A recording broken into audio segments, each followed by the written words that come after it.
नमस्कार, स्वागत है आप सभी का बहुत ही महत्वपूर्ण वीडियो में। आज की वीडियो में विस्तृत चर्चा होने वाली है नामवर सिंह जी द्वारा लिखा गया एक निबंध, नई कहानी, सफलता और सार्थकता।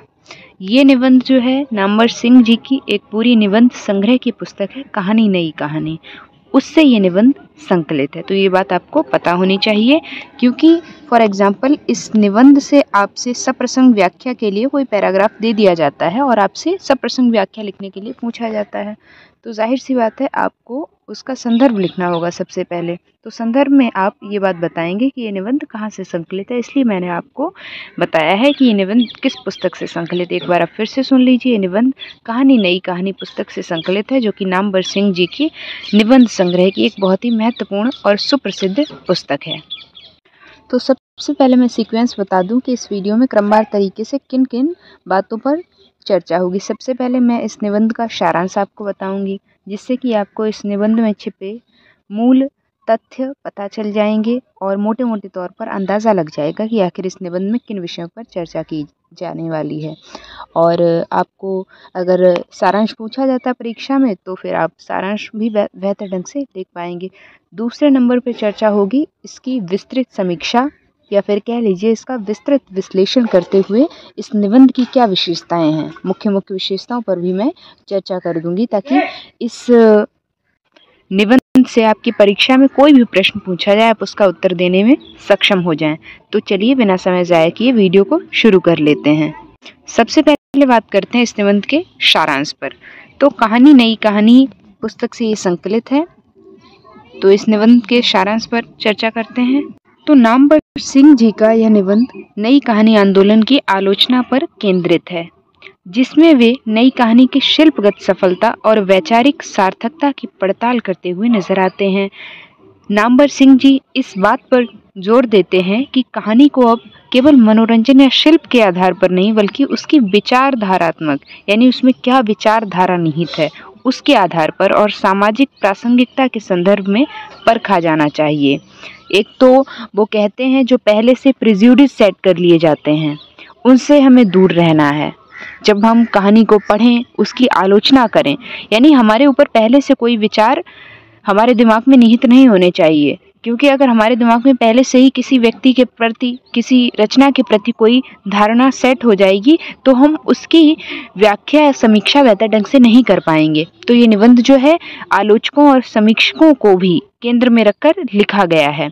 तो चलिए आगे बढ़ते हैं अगले पैराग्राफ की ओर। नामवर सिंह जी बताते हैं कि आलोचना में कहानी को अक्सर केवल साहित्य के एक रूप में देखा गया है, न कि मानवीय अनुभवों के विश्वसनीय दस्तावेज के रूप में। यानी कहानी को सिर्फ और सिर्फ एक साहित्यिक विधा के रूप में नहीं देखना चाहिए, बल्कि उसमें निहित मानवीय अनुभव, जीवन सत्यों को भी देखना चाहिए, परखना चाहिए। कहानी की लघुता को उसकी कमजोरी समझा गया है। कहानी लघु है तो उसको उसकी कमजोरी माना गया है, किसके द्वारा?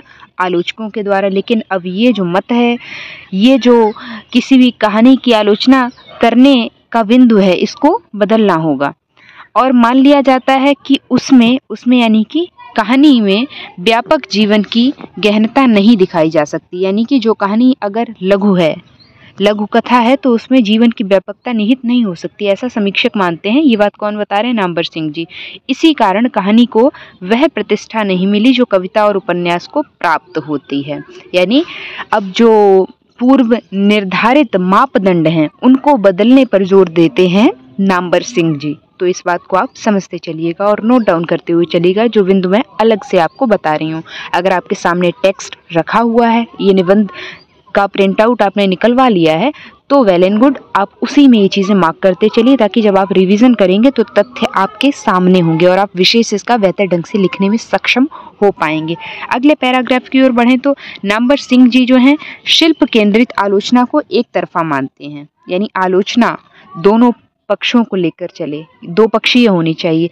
शिल्प और भाव दोनों को साथ में लेकर चले, ना कि सिर्फ कहानी की शिल्पगत विशेषताओं को सामने रखकर एक कटघरे में कहानी को खड़ा कर दिया, कहानीकार को एक कटघरे में लाकर खड़ा कर दिया और सिर्फ एक पक्षीय उसकी आलोचना कर दी। तो वैसी आलोचना को अपूर्ण मानते हैं नामवर सिंह जी। उनका मानना है कि कहानी को मात्र कथानक, जो कि आप देख पा रहे होंगे कहानी के तत्व माने गए हैं, क्या कथानक, चरित्र चित्रण, वातावरण या देशकाल आदि टुकड़ों में बांटकर देखने से उसका मूल कहानीपन समाप्त हो जाता है। वे इस बात पर बल देते हैं कि किसी भी रचना में शिल्प का प्रयोग तभी सार्थक है जब वह रचना के उद्देश्य और संवेदना को मजबूती प्रदान करे, सशक्त बनाए। आगे वे बताते हैं कि कहानी की सफलता के लिए वे एक मूल कसौटी प्रस्तावित करते हैं। कौन? नामवर सिंह जी। वो मूल कसौटी क्या है? सार्थकता। उनके अनुसार, किसके अनुसार? नामवर सिंह जी के अनुसार, कहानी तभी सफल मानी जा सकती जब वह जीवन की किसी भी छोटी से छोटी घटना को भी अर्थ प्रदान करे। वो इस बात पर उन्हें फर्क ही नहीं पड़ता नामवर सिंह जी को कि कहानी लघु है या फिर बड़ी है। कहानी अगर छोटी है, बड़ी है, कैसी भी कहानी है, लेकिन उसमें अगर जीवन की छोटी से छोटी घटना को अर्थ प्रदान किया गया है तो वो कहानी सफल मानी जानी चाहिए, ऐसा कहते हैं नामवर सिंह जी। कहानी को जीवन में व्याप्त संकट, द्वंद्व और अंतर्विरोधों को पकड़कर समाज की वास्तविकताओं को उभारना चाहिए। ऐसे में कहानी केवल कलात्मक रचना नहीं बल्कि सामाजिक संवाद का साधन बन जाती है। अब आप ऐसे समझिए, नामवर सिंह जी स्वयं भी एक बहुत ही महत्वपूर्ण हिंदी साहित्य जगत के समीक्षक या फिर आलोचक रहे हैं और इस कहानी के माध्यम से कहानीकारों को भी वो संदेश दे रहे हैं कि कहानी कैसी होनी चाहिए। दूसरी ओर आलोचकों को भी चली आ रही परिपाटी और कसौटी को बदलने की बात कह रहे हैं, क्योंकि अगर आलोचक उन्हीं निश्चित मापदंडों के आधार पर कि कथानक कैसा है, चरित्र चित्रण कैसा है, देशकाल और वातावरण कैसा है, या फिर भाषा शैली कैसी है, फिर संवाद कैसे, सिर्फ इन्हीं मापदंडों के आधार पर कहानी की समीक्षा करते रहेंगे तो जाहिर सी बात है कहानीकार भी कहानी इन्हीं मापदंडों के आधार पर लिखेगा। तो दोनों ही कसौटियों को बदलने की बात कर रहे हैं नामवर सिंह जी। आगे बढ़ें तो नामवर सिंह जी कुछ कहानीकारों की प्रवृत्तियों पर भी विचार करते हैं। वे उन लेखकों की आलोचना करते हैं जो शिल्प में उलझ जाते हैं या कहानी को केवल यथार्थ का सतही चित्रण मानते हैं। नामवर सिंह जी के अनुसार सार्थक कहानी वही है जो अपने समय के मुख्य सामाजिक अंतर्विरोधों से टकराती है और जीवन की दिशा को लेकर कोई सांकेतिक दृष्टि प्रस्तुत करती है, वही एक सफल कहानी की श्रेणी में आती है। अब निबंध के अंतिम भाग में, या फिर निबंध का अंत कहाँ पर होता है, तो निबंध के अंतिम भाग में नामवर सिंह जी यह प्रस्तावित करते हैं कि नई कहानी की आलोचना के लिए एक नवीन भाषा और दृष्टिकोण की आवश्यकता है जो केवल शिल्पीय विवेचना तक सीमित न हो बल्कि साहित्यिक मूल्यों और सामाजिक संदर्भों को भी समाहित करे। वे मानते हैं कि कहानी की समीक्षा को समग्र साहित्य की समीक्षा के स्तर तक उठाना चाहिए। तो इस तरह से आप निबंध में निहित मूल भाव को समझ पाए होंगे और अब आप सक्षम होंगे इसका सारांश या फिर मूल संवेदना या फिर इसका प्रतिपाद्य लिख पाने में। अब बात होगी इसके विस्तृत विश्लेषण पर, जो कि मैं एग्जाम्पल्स के साथ में, यानी निबंध से मैंने उद्धरण संकलित किए हैं ताकि आप चीज़ों को बेहतर ढंग से समझ पाएं। और अगर इन उद्धरणों को आप परीक्षा में लिखकर आ सकते हैं तो बहुत ही बेहतर हो जाएगा, आपको अधिक अंक दिलाने में ये चीज़ें बहुत ही आपकी सहायता करेंगे अगर आप उद्धरण कोट करना जानते हैं, उद्धरण आपको कंठस्थ हो जाते हैं। तो चलिए अब इसकी समीक्षा पर बात कर लेते हैं। यहाँ पर एक ये और छूट गया था पैराग्राफ, हालांकि पूरा निबंध आपको समझ आ ही गया होगा, तो इसको चाहे तो आप खुद से पढ़ लीजिए। मैं आगे बढ़ती हूँ।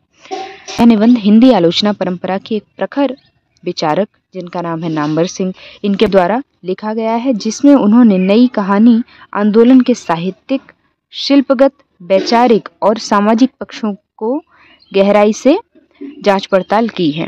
तो पहला बिंदु बनता है इसकी विस्तृत समीक्षा के अंतर्गत। ये नोट्स मैंने खुद तैयार किए हैं, अगर आप कहेंगे तो इनकी मैं PDF आपको प्रोवाइड करवा दूंगी, उसमें कोई समस्या नहीं है। आप सबसे पहले तथ्यों को सुनिए, वो ज़्यादा ज़रूरी है मेरे लिए। तो नामवर सिंह ने कहानी को मनोरंजन और शिल्प के स्तर पर ही देखने की प्रवृत्ति की आलोचना करते हुए कहा है, ये उद्धरण निबंध से ही कोट किया गया। क्या कहा है उन्होंने? कहा है कि कहानी का यह दुर्भाग्य है कि वह मनोरंजन के रूप में ही पढ़ी जाती है और शिल्प के रूप में आलोचित होती है। तो ये बात सही नहीं मानते, यानी मनोरंजन के रूप में उसको पढ़ना और शिल्प के रूप में उसकी आलोचना करना, ये जो दो राहें यहाँ पर दिखाई दे रहा है किसी भी कहानी की समीक्षा करने में, समीक्षकों की जो दृष्टि में दो राहपन है उसको यहाँ पर उल्लिखित करते हैं नामवर सिंह जी। आगे वे बताते हैं कि आलोचक कविता और उपन्यास को मूल्यांकन का आधार बनाते हैं पर कहानी को उपेक्षित कर देते हैं। प्रेमचंद जैसे कथाकार की श्रेष्ठता को भी उपन्यास तक सीमित कर दिया गया है। प्रेमचंद जी को उपन्यास सम्राट कहा जाता है, एक कथाकार के रूप में कह लीजिए, और दूसरी ओर रखिए उनके मतलब उन्हें एक उपन्यासकार के रूप में, तो जाहिर सी बात है उन्हें एक उपन्यासकार के रूप में ज़्यादा प्रसिद्धि प्राप्त हुई थी, उनकी रचनाओं को, उनके उपन्यासों को ज़्यादा वैल्यू दी गई थी। मैं ये नहीं कह रही हूँ कि उनकी कहानियों को निम्नतर समझा गया था, लेकिन अगर दोनों की तुलना जब आप करेंगे तो आप देखेंगे कि उन्हें उपन्यास सम्राट कहा गया था, उनके उपन्यासों को ज़्यादा महत्ता प्रदान की गई थी।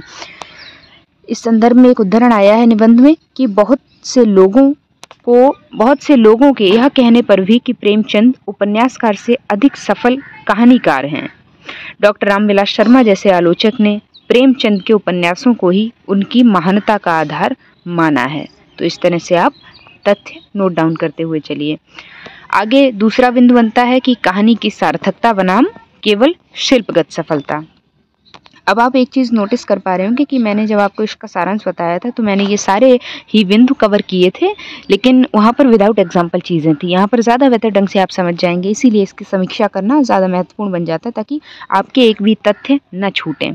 तो लेखक जो हैं नामवर सिंह जी शिल्प की चकाचौंध में फंसने के विरुद्ध हैं। वे कहते हैं कि अब केवल यह कहना पर्याप्त नहीं है कि कोई कहानी अच्छी है, उसके अच्छेपन और सफलता को सार्थकता से जोड़कर देखना जरूरी है। इस संदर्भ में एक उदाहरण भी दिया है, कहते हैं वो कि आज कहानी की सफलता का अर्थ है कहानी की सार्थकता। तो कहानी सफल कब मानी जाएगी? जब कहानी में सार्थकता होगी, कहानी सार्थक होगी। तो ये वाला बिंदु जो है महत्वपूर्ण बन जाता है, इसको बहुत ही महत्व दे देते हैं नामवर सिंह जी। आगे बढ़े तो वे इस पर जोर देते हैं कि कहानी को भी उसी कसौटी पर परखा जाए जिस पर कविता और उपन्यास की परीक्षा होती है। तीसरा बिंदु बनता है इसकी समीक्षा के संदर्भ में कि शिल्प के नाम पर कहानी के कहानीपन की उपेक्षा। तो नामवर सिंह जी ने आलोचना और लेखन दोनों में कहानी को केवल कथानक, चरित्र, वातावरण आदि में विभाजित कर देखने की प्रवृत्ति पर तीखा प्रहार किया है और कहा है कि हम कहानी को कथानक, चरित्र चित्रण, वातावरण आदि अलग अलग अवयवों के रूप में देखने के अभ्यस्त हो गए हैं। तो ये कसौटी हमें बदलनी होगी। अगला बिंदु है उनके अनुसार, किसके अनुसार? नामवर सिंह जी के अनुसार, किससे कहानी जो ये निश्चित मापदंड है, इनके आधार पर कहानी की समीक्षा करने से क्या हो जाता है? कहानी की अनुभूति की एक इकाई के रूप में पहचान समाप्त हो जाती है और कहानीपन नष्ट हो जाता है। तो इसीलिए इन मापदंडों को, इन पूर्व निर्धारित मापदंडों को, कसौटियों को, परिपाटी को बदलना होगा। चौथा बिंदु बनता है कि कहानीपन और सार्थकता का सामंजस्य। लिखते हैं वे उदाहरण सहित स्पष्ट करते हैं कि उत्कृष्ट कहानी वह है जो कहानीपन की रक्षा करते हुए भी नया शिल्प अपनाए। इस संदर्भ में वे लिखते भी हैं, क्या लिखते हैं? एक कहानी का उदाहरण देते हैं जो कि कमलेश्वर की कहानी है, राजा निर्वंशिया। तो राजा निर्वंशिया में लोक कथा का उपयोग शिल्प संबंधी नवीनता है, लेकिन यह पूरा शिल्प नहीं है, मुख्य कथा को और भी मार्मिकता प्रदान करती है। तो इस तरह से आप ये उदाहरण कोट करके अवश्य आइएगा अगर आपको याद हो पाते हैं। नहीं याद हो पाते हैं तो एटलीस्ट आप ये तो याद कर ही लीजिए कि किन किन रचनाओं के बारे में चर्चा करते हुए नजर आते हैं नामवर सिंह जी। जैसे कि आप यहाँ पर यही नोट डाउन कर सकते हैं कि कमलेश्वर की एक कहानी की रचना की है राजा निर्वंशिया। इस कहानी को आप मार्क कर लीजिएगा। पांचवें बिंदु की ओर बढ़ें तो पांचवा बिंदु है विडंबना और अंतर्विरोध सार्थकता का स्रोत है। इस संदर्भ में नामवर सिंह जी का मानना है कि एक अच्छी कहानी वास्तविकता के अंतर विरोधों को पकड़ती है और वहीं से उसकी सार्थकता जन्म लेती है। अब अभी तक बात हुई कि कहानी में सार्थकता होनी चाहिए तभी वो सफल मानी जाएगी। अब सार्थकता का जन्म कैसे होता है ये भी इन्होंने बता दिया है। इस संदर्भ में वो लिखते भी हैं। एक और कहानी का जिक्र आया है चीफ की दावत, जो कि आप सबने पढ़ी होगी अगर आप DU के स्टूडेंट हैं तो, क्योंकि NEP 2020 के अकॉर्डिंग ये सिलेबस में एड ऑन की जा चुकी है। तो चीफ की दावत में बूढ़ी माँ को घर के फालतू सामान की तरह छिपाना विडंबना रचता है, जो कहानी को गहराई देता है। वे इसे वर्तमान समाज के व्यापक अंतर्विरोध की ओर संकेत मानते हैं और इसीलिए कहते हैं कि इससे उसमें सार्थकता आ जाती है। कैसे? अंतर्विरोधों के होने से। आगे बढ़ो तो छठा बिंदु है, अगले एक रचनाकार के बारे में जिक्र किया है इन्होंने कि कहानीकारों की सीमाएं, जिसमें राजेंद्र यादव, मोहन राकेश पर आलोचना एक समीक्षात्मक दृष्टि डालते हुए नजर आते हैं नामवर सिंह जी। नामवर सिंह जी ने राजेंद्र यादव की कहानियों को उलझी हुई बताया है और आरोप लगाया है कि वे अतिरिक्त तीव्रता लाने के लिए कथानक को अनावश्यक जटिल बना देते हैं। इस संदर्भ में लिखते हैं वो कि उन्हें समस्या को धैर्य के साथ सुलझाने की अपेक्षा परिश्रम से उलझाने में ही सुख मिलता है।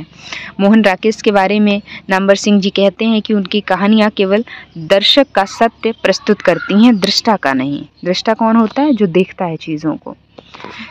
इस संदर्भ में लिखते हैं कि यह कहानियाँ दर्शक का सत्य हैं, दृष्टा का सत्य नहीं। तो आगे बढ़ें तो अगले बिंदु की ओर। सातवां बिंदु है, कहानी में यथार्थ के साथ सामाजिक ऐतिहासिक चेतना। नामवर सिंह जी का मानना है कि कहानीकार को यथार्थ में निहित सामाजिक सांस्कृतिक शक्तियों को पहचानना आना चाहिए और उन्हें अपनी कथा में प्रस्तुत करना चाहिए। वे गांव की कहानियों की ओर बढ़ते कहानीकारों को सही ठहराते हुए लिखते हैं कि शहरों के मध्यम वर्गीय जीवन में जीवन और सौंदर्य को न पाकर ही महत्वाकांक्षी कहानीकारों ने गांव की राह ली है। इस संदर्भ में नामवर सिंह जी गदल, गुलरा के बाबा जैसे ग्रामीण परिवेश की कहानियों का उदाहरण भी देते चलते हैं और उन्हें अधिक सार्थक मानते हैं। उनके पीछे उन्होंने एक कारण भी दिया है कि कैसे शहरीकरण से गाँव के परिवेश की ओर ही जाना ठीक लगा कहानीकार को। तो इसको आप ऐसे बता सकते हैं। अगले बिंदु की ओर बढ़ें तो अगला बिंदु है कहानी समीक्षा के नए प्रतिमान की आवश्यकता, जो कि मैं आपको शुरू से ही बता रही हूँ कि समीक्षकों को भी एक संदेश दे रहे हैं इस निबंध के माध्यम से नामवर सिंह जी।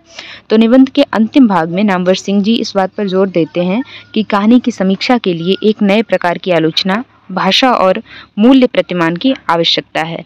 वे लिखते हैं कि नई कहानी को कहानी कला की अपनी विशेषता के साथ ही संपूर्ण साहित्य के मान और मूल्यों के संदर्भ में देखने की आवश्यकता है। यानी कि पूर्व निर्धारित मापदंडों को बदलने की ज़रूरत है।